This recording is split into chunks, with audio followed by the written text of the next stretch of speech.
officially 1 year away from the presidential election. And despite all this, or maybe partly because of it, the latest polls show Donald Trump charging ahead of Joe Biden in several key seats, what is shaping up to be a repeat of the 2020 showdown. The latest New York Times Siena College poll is found that Joe Biden not only trails Donald Trump nationally, and also amongst independents by quite a big margin amongst independents. But Biden is now losing to Trump in 5 of the 6 battleground states. And as the New York Times notes, in a remarkable sign of a gradual racial realignment between the two parties, the more diverse the swing state, the further Mr. Biden was behind. And he led only in the whitest of the 6.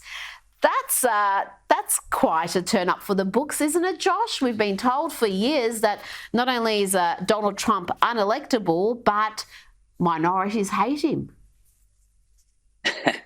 You know, it's funny, Rita, if you look at the broader realignment that has been happening in American politics, really kind of picking up in earnest in the 2016 election, the Democratic Party was used to operating for a solid 15 to 20-year period there from kind of the Bill Clinton presidency, certainly kind of reaching its apex during the Barack Obama presidency. They were used to operating where their coalition was essentially a coalition of the aggrieved. It was kind of an intersectional identity politics interest group coalition, with the exception of perhaps some overeducated, New York City, Upper West Side, New York Times reading liberal white PhDs. But with the exception of that, it was very much trying to kind of pick up a very high percentage of the black vote, very high percentage of the Hispanic vote, very high percentage of the illegal alien vote, to the extent illegal aliens are voting, which they obviously should not be doing there. So anytime that you see one of these intersectional entities, these subgroups that are peeling away from the Democrats toward the Republicans, that is cause for absolutely massive concern for the Democratic Party. Black voters have been slowly, especially young black males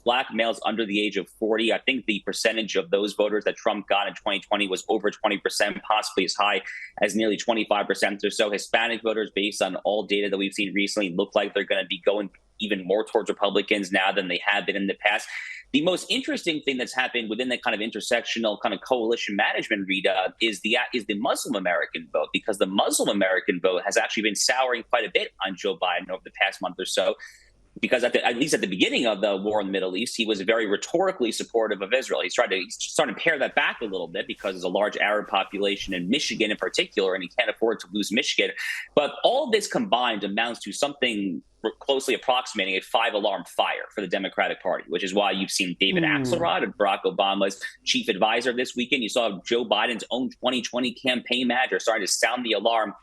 I personally, Rita, think that Democrats are stuck with Joe Biden, whether they want to be stuck with him or not, because I don't think that they're going to be able to just sweet talk him into not running for re-election. Bear in mind, recall, this is someone who has wanted to be president for 50 years. He got to D.C. as a senator in the early 1970s. Yeah. He first ran for president in 1988. He finally has it, and now what? You're going to tell him to not run for re-election?